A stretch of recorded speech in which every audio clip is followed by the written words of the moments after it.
रब इश्रह ली सदरी व यस्सिर ली अमरी वहलुल उक़दतम मिन लिसानी यफ़क़हू क़ौली। अल्लाहुम्मा सल्लि अला मुहम्मद व अला आलि मुहम्मद। इंजीनियर मोहम्मद अली मिर्ज़ा एक मशहूर शख्सियत हैं, एक मजहबी स्कॉलर हैं, हक़ और सच को बयान करने वाले एक आलिम दीन हैं। लेकिन उनका कुरान और हदीस बयान करना कुछ फ़िरका परस्तों को हज़म नहीं होता। यही वजह है कि इंजीनियर साहब के ऊपर एक बार फिर कातलाना हमला हुआ है। इससे पहले भी इंजीनियर साहब के ऊपर 3 बार कातलाना हमला हो चुका है और ये चौथी बार उन पर कातलाना हमला हुआ है। लेकिन यहाँ पर अफसोस की बात और हैरानकुन बात यह नहीं कि उन पर कातलाना हमला हुआ है। हैरानकुन बात और अफसोस की बात यह है कि जितनी बार भी उन पर कातलाना हमला हुआ है, उनमें से कोई भी इंसान ऐसा नहीं है कि जो गैर मुस्लिम हो, कोई भी इंसान ऐसा नहीं है कि जो काफिर हो। हमला करने वालों इंसानों में से एक भी इंसान ऐसा नहीं है कि जो सिर्फ नाम का मुसलमान हो, जिसको कुरान और हदीस का इल्म ना हो। बल्कि अफसोस की और हैरानकुन बात यह है कि जितने भी लोग इंजीनियर साहब को कत्ल करने की नीयत से आए हैं, वो सब के सब उन मदरसों में तालीम हासिल कर रहे हैं जहाँ पर सिर्फ और सिर्फ कुरान और हदीस पढ़ाया जाता है।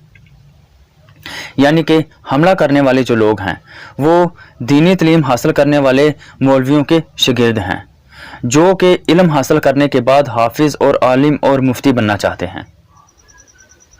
लेकिन यहाँ पर सवाल ये पैदा होता है कि जो भी बच्चे मदरसों में इस्लामी तालीम हासिल करने के लिए जाते हैं, तो वहाँ के जो मौलवी हैं, क्या वो इन लोगों को, इन बच्चों को हाफिज और कारी और आलिम बनाने के साथ साथ दहशतगर्द भी बनाते हैं?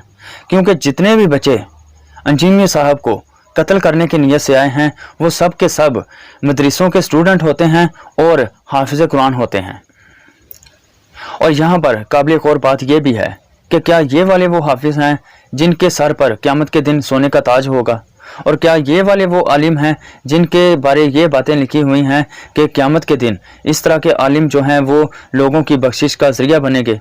अगर इस तरह के आलिम और इस तरह के हाफिज जो हैं उनके बारे ये सारी बातें लिखी हुई हैं, तो फिर जो आम मुसलमान है जिनके पास कुरान और हदीस का इल्म नहीं है, फिर वो जितने मर्जी गुनाह करें, फिर वो बगैर हिसाब किताब के ही जन्नत में चले जाएंगे। इसकी वजह यह है कि जो आम मुसलमान हैं उनको तो कुरान पाक की इन आयात के बारे पता ही नहीं, जिनमें यह लिखा हुआ है कि अगर किसी इंसान ने एक जान को कत्ल किया, उसने पूरी इंसानियत को कत्ल कर दिया, और अगर किसी ने एक जान को बचाया तो उसने पूरी इंसानियत को बचा दिया। आम मुसलमान को तो इन आयात के बारे इल्म ही नहीं। और जिन मदरसों में इस तरह के दहशतगर्द किस्म के तालिब इल्म पढ़ते हैं, हाफिज पढ़ते हैं, उन मदरसों में तो उनके जो उलमा हैं, उनके जो मौलवी हैं, वो तो गले फाड़ फाड़ कर अपने स्टूडेंट्स को अपने मदरसों में इन आयात का दरस दे रहे होते हैं।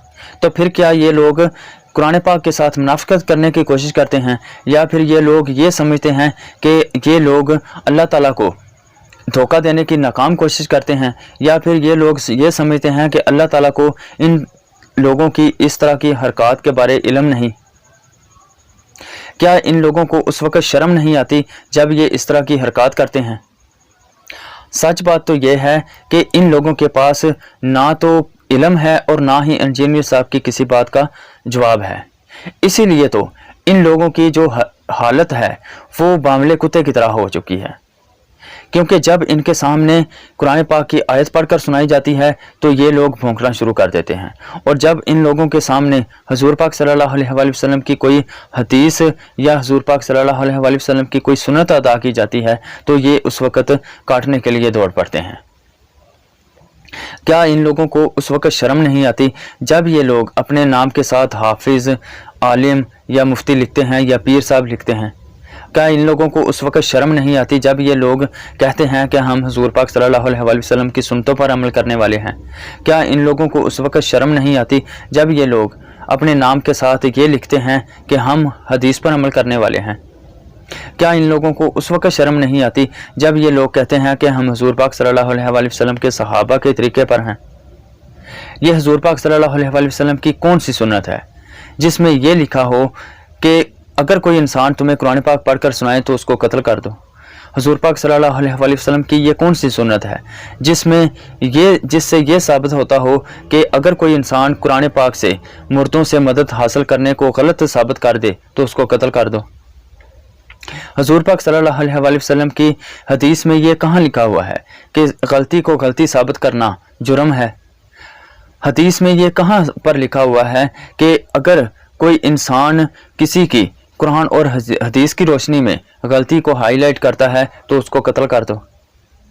حدیث میں یہ کس جگہ پر لکھا ہوا ہے کہ سچ اور جھوٹ کو برابر کر دو؟ یہ صحابہ اکرام کے کون سے عمل پر چلتے ہیں؟ یہ صحابہ اکرام کا کون سا عمل ہے کہ اگر اپنی مرضی کے کوئی صحابہ ہیں تو ان کو عزت دو اور جو اپنی مرضی کے صحابہ نہیں ہیں ان کو نعوذ باللہ برا بلا کہو؟ یہ صحابہ اکرام کا کون سا عمل ہے کہ جو لوگ اہل بیت سے محبت کرتے ہیں ان کو قتل کر دو؟ یہ صحابہ اکرام کا کون سا عمل ہے کہ صحابہ اکرام کے کس طریقے پر یہ چلتے ہیں کہ اگر کوئی انسان اہل بیت کے مخالفین کی غلطیوں کو ہائی لائٹ کرے تو اس کو قتل کر دو؟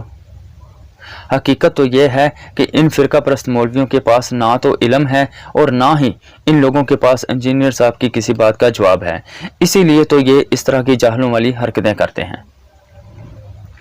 اللہ تعالیٰ سے دعا ہے کہ اللہ تعالیٰ ہمیں اس طرح کے جاہل عالموں سے، اس طرح کے جاہل حافظوں سے محفوظ رکھے، ان لوگوں کے شر سے بچائے، اور اللہ تعالیٰ سے دعا ہے کہ اللہ تعالیٰ ہمیں قرآن پاک کو پڑھ کر اس پر عمل کرنے کی توفیق عطا فرمائے اور حق بات کو سن کر اس کو بیان کرنے کی توفیق عطا فرمائے اور حق بات پر عمل کرنے کی توفیق عطا فرمائے۔ آمین۔ جزاک اللہ خیر۔